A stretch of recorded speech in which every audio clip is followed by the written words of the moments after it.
E aí, galera, legal você que nos assiste aí pelo canal. Super dicas relacionadas à biologia, parte 1, alguns componentes da biologia para a gente destacar. Sucesso na tua prova. Olha só, começando dentro de temática, metodologia científica. Problema, avalia bem o problema, levanta perguntas sobre ele e faz uma hipótese.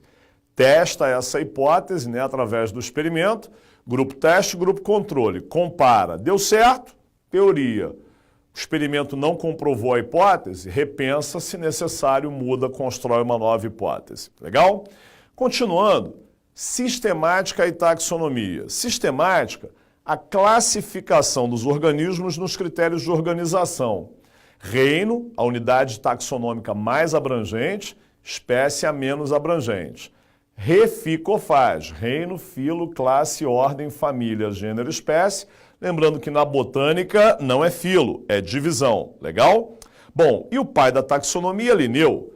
Sistema de classificação binominal, primeiro nome gênero, segundo nome epíteto, gênero maiúsculo, epíteto inicial minúscula. Juntou os dois é o nome da espécie, negrito, itálico ou sublinhado. Combinado? Seguindo o nosso bate-papo, a gente vai para a citologia. Transporte pela membrana é certa de cair em concursos. O primeiro transporte que a gente está vendo aqui revela-se como um transporte passivo, então não tem gasto de energia, do meio mais concentrado para o meio menos concentrado. Diretamente pela membrana, difusão simples.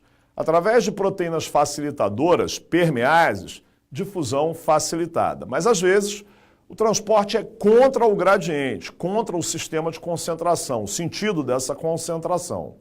Aí você tem um transporte chamado ativo, com gasto de energia, que às vezes é necessário.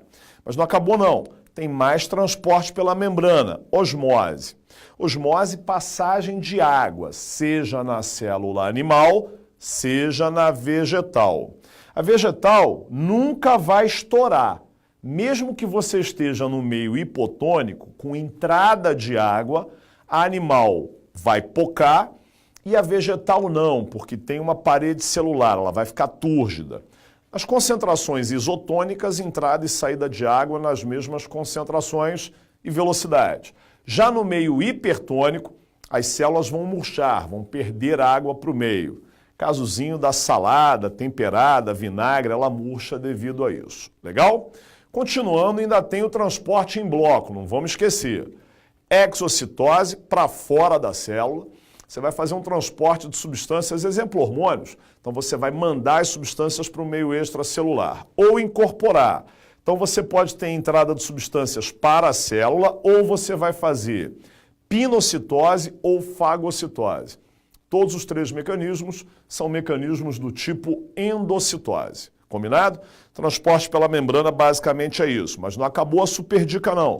Continua comigo. E o dogma da biologia celular? Vamos recordar? O DNA faz autorreplicação, enzima DNA polimerase. Lembra que a adenina liga com timina e guanina liga com citosina. Número de pontes, ligações de hidrogênio, adenina e timina, 2 pontes, citosina e guanina, 3 pontes. E o DNA também pode produzir um RNA, mecanismo de transcrição, e produzir do RNA a proteína, mecanismo de tradução. Lembrando rapidamente os 3 tipos de RNA, mensageiro, ribossômico e transportador. Os aminoácidos na bioquímica se ligam por ligação peptídica. Legal? Vamos seguindo. Mitose e meiose não poderia deixar de faltar. Preparação para todas as duas divisões, intérfase, mecanismo de preparação para a divisão. Na mitose, você mantém a carga genética da célula. Ocorre, então, duplicação da cromátide e separação das cromátides irmãs. Já na meiose, você também duplica a cromátide, pode ou não ter o crossing over, que aumenta a recombinação, e depois você vai ter, na primeira divisão, separação dos cromossomos homólogos, o que reduz a carga genética. E a segunda divisão, idêntica a uma mitose, separação das cromátides irmãs. A gente está encerrando mitose e meiose, mas não acabou o papo. Vamos rapidinho para vírus. Os vírus são constituídos essencialmente de quê? Um capsídeo viral e um material genético no seu interior. Alguns, além da estrutura do capsídeo, têm um envelope, como você está vendo aqui, por exemplo, o HIV. Lembra que o HIV É um retrovírus. Uma das grandes enzimas dele, a transcriptase reversa, que permite produzir o DNA a partir de um RNA.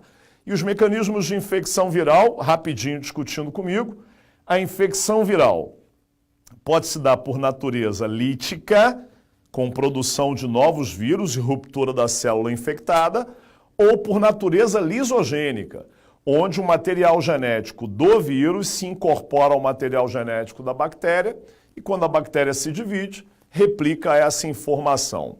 Rapidinho uma observação. Material genético do vírus livre no citoplasma epissomo, agregado ao material genético da célula hospedeira, não deixa de lembrar que aí agora é prófago, no caso aqui é um provírus, beleza? Continuando a nossa brincadeira, bactérias. Dentro de bactérias existe um mecanismo de transferência de material genético entre elas. Bom, primeiro caso que você está vendo, uma bactéria morreu e a outra incorporou parte do seu material genético, transformação. Pode acontecer uma conjugação. A bactéria transfere o plasmídio, que é um material genético de resistência, para outra bactéria por uma ponte citoplasmática. E agora a outra bactéria vai ter essa informação genética, conjugação. E pode acontecer de uma bactéria sofrer uma infecção viral, produzir um bacteriófago equivocado com informação genética bacteriana, e isso chama-se transdução. E ela vai levar essa informação genética, esse vírus vai levar essa informação para uma outra bactéria. Então, mais um mecanismo de variabilidade genética. Legal? Encerrando o nosso bate-papo, não posso deixar de falar, Super Dicas parte 1, você me vê depois na Super Dicas parte 2, o hormônio do ciclo ovariano, fisiologia humana, pode ser cobrado e principalmente essa parte.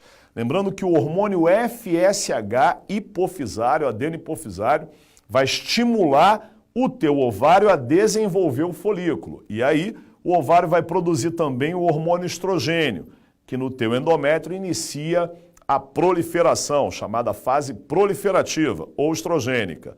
Bom, terminado esse processo, você vai ter um feedback negativo, o estrogênio inibe a hipófise e a hipófise para de produzir o FSH. Na sequência, a liberação do LH estimula o mecanismo ovulatório com a liberação do ovócito 2, que pode ser fecundado ou não.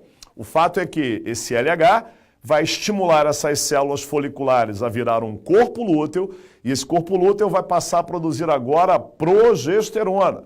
E a progesterona aumenta a proliferação endometrial, fase secretora, que dura precisos 14 dias. Não esquece. Então a menina ovula 14 dias antes da próxima menstruação. No final do ciclo não tem jeito, todos os hormônios descamam, caem e há uma descamação da parede endometrial. Combinado? Bem, era isso. Encerramos a nossa discussão e eu desejo agora para você uma boa prova. Mas olha só, a gente se vê daqui a pouquinho na Super Dicas 2. Não perde não. Até lá.